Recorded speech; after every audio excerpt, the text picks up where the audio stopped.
अध्याय 10। फिर वह वहां से उठकर यहूदिया की सीमा में और यरदन के पार आया। भीड़ उसके पास फिर इकट्ठा हो गई और वह अपनी रीति के अनुसार उन्हें फिर उपदेश देने लगा। तब फरीसियों ने उसके पास आकर उसकी परीक्षा करने को उससे पूछा, क्या यह उचित है कि पुरुष अपनी पत्नी को त्यागे? उसने उनको उत्तर दिया, मूसा ने तुम्हें क्या आज्ञा दी है? उन्होंने कहा, मूसा ने त्याग पत्र लिखने और त्यागने की आज्ञा दी है। यीशु ने उनसे कहा, तुम्हारे मन की कठोरता के कारण उसने तुम्हारे लिए यह आज्ञा लिखी, पर सृष्टि के आरंभ से परमेश्वर ने नर और नारी करके उनको बनाया है। इस कारण मनुष्य अपने माता पिता से अलग होकर अपनी पत्नी के साथ रहेगा और वे दोनों एक तन होंगे। इसलिए वे अब दो नहीं पर एक तन है। इसलिए जिसे परमेश्वर ने जोड़ा है उसे मनुष्य अलग ना करे। घर में चेलों ने इसके विषय में उससे फिर पूछा। उसने उनसे कहा, जो कोई अपनी पत्नी को त्याग कर दूसरी से विवाह करे तो वह उस पहली के विरोध में व्यभिचार करता है, और यदि पत्नी अपने पति को छोड़कर दूसरे से विवाह करे तो वह व्यभिचार करती है। फिर लोग बालकों को उसके पास लाने लगे कि वह उन पर हाथ रखे, पर चेलों ने उनको डांटा। यीशु ने यह देखकर क्रुद्ध होकर उनसे कहा, बालकों को मेरे पास आने दो और उन्हें मना ना करो, क्योंकि परमेश्वर का राज्य ऐसों ही का है। मैं तुमसे सच कहता हूँ कि जो कोई परमेश्वर के राज्य को बालक के समान ग्रहण ना करे वह उसमें कभी प्रवेश करने ना पाएगा। और उसने उन्हें गोद में लिया और उन पर हाथ रखकर उन्हें आशीष दी। जब वह वहां से निकलकर मार्ग में जा रहा था तो एक मनुष्य उसके पास दौड़ता हुआ आया और उसके आगे घुटने टेक कर उससे पूछा, हे उत्तम गुरु, अनंत जीवन का अधिकारी होने के लिए मैं क्या करूं? यीशु ने उससे कहा, तू मुझे उत्तम क्यों कहता है? कोई उत्तम नहीं, केवल एक, अर्थात परमेश्वर। तू आज्ञाओं को तो जानता है, हत्या ना करना, व्यभिचार ना करना, चोरी ना करना, झूठी गवाही ना देना, छल ना करना, अपने पिता और अपनी माता का आदर करना। उसने उससे कहा, हे गुरु, इन सब को तो मैं लड़कपन से मानता आया हूँ। यीशु ने उस पर दृष्टि करके उससे प्रेम किया और उससे कहा, तुझ में एक बात की घटी है। जा, जो कुछ तेरा है उसे बेचकर कंगालों को दे और तुझे स्वर्ग में धन मिलेगा, और आकर मेरे पीछे हो ले। इस बात से उसके चेहरे पर उदासी छा गई और वह शोक करता हुआ चला गया, क्योंकि वह बहुत धनी था। यीशु ने चारों ओर देखकर अपने चेलों से कहा, धनवानों का परमेश्वर के राज्य में प्रवेश करना कैसा कठिन है।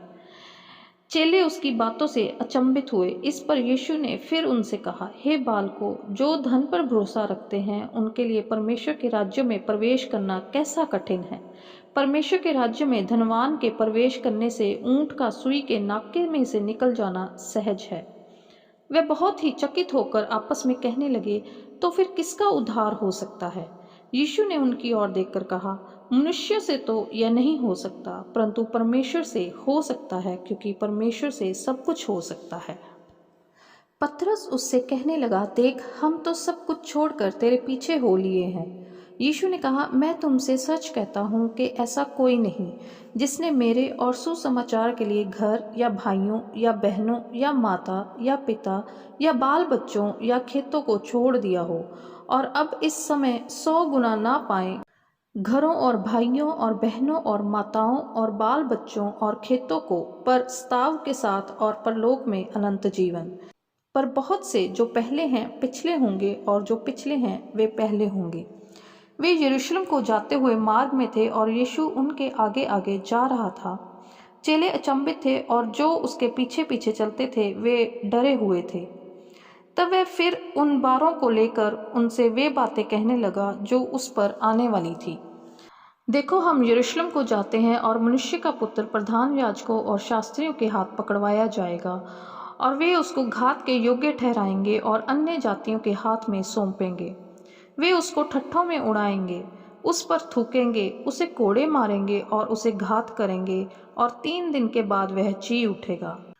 तब जब्दी के पुत्र याकूब और यूहन्ना ने उसके पास आकर कहा, हे गुरु, हम चाहते हैं कि जो कुछ हम तुझसे मांगे वह तू हमारे लिए करे। उसने उनसे कहा, तुम क्या चाहते हो कि मैं तुम्हारे लिए करूं? उन्होंने उससे कहा, हमें यह दे कि तेरी महिमा में हम में से एक तेरे दाहिने और दूसरा तेरे बाएं बैठे। यीशु ने उनसे कहा, तुम नहीं जानते कि क्या मांगते हो। जो कटोरा मैं पीने पर हूँ क्या तुम पी सकते हो, और जो बपतिस्मा मैं लेने पर हूँ क्या तुम ले सकते हो। उन्होंने उससे कहा, हमसे हो सकता है। यीशु ने उससे कहा, जो कटोरा मैं पीने पर हूँ तुम पियोगे, और जो बपतिस्मा मैं लेने पर हूँ उसे लोगे, पर जिनके लिए तैयार किया गया है उन्हें छोड़ और किसी को अपने दाहिने और अपने बाएं बैठाना मेरा काम नहीं। यह सुनकर दसों याकूब और यूहन्ना पर रिसियाने लगे। तो यीशु ने उनको पास बुलाकर उनसे कहा, तुम जानते हो कि जो अन्य जातियों के हाकिम समझे जाते हैं वे उन पर प्रभुता करते हैं, और उनमें जो बड़े हैं उन पर अधिकार जताते हैं। पर तुम में ऐसा नहीं है, वरन जो कोई तुम में बड़ा होना चाहे वह तुम्हारा सेवक बने, और जो कोई तुम में प्रधान होना चाहे वह सबका दास बने। क्योंकि मनुष्य का पुत्र इसलिए नहीं आया कि उसकी सेवा टहल की जाए, पर इसलिए आया कि आप सेवा टहल करें और बहुतों की छुड़ौती के लिए अपना प्राण दे। वे यरीहो में आए, और जब वह और उसके चेले और एक बड़ी भीड़ यरीहो से निकलती थी, तब तिमाई का पुत्र बरतिमाई, एक अंधा भिखारी, सड़क के किनारे बैठा था। वह यह सुनकर कि यीशु नासरी है, पुकार पुकार कर कहने लगा, हे दाऊद की संतान, यीशु मुझ पर दया कर।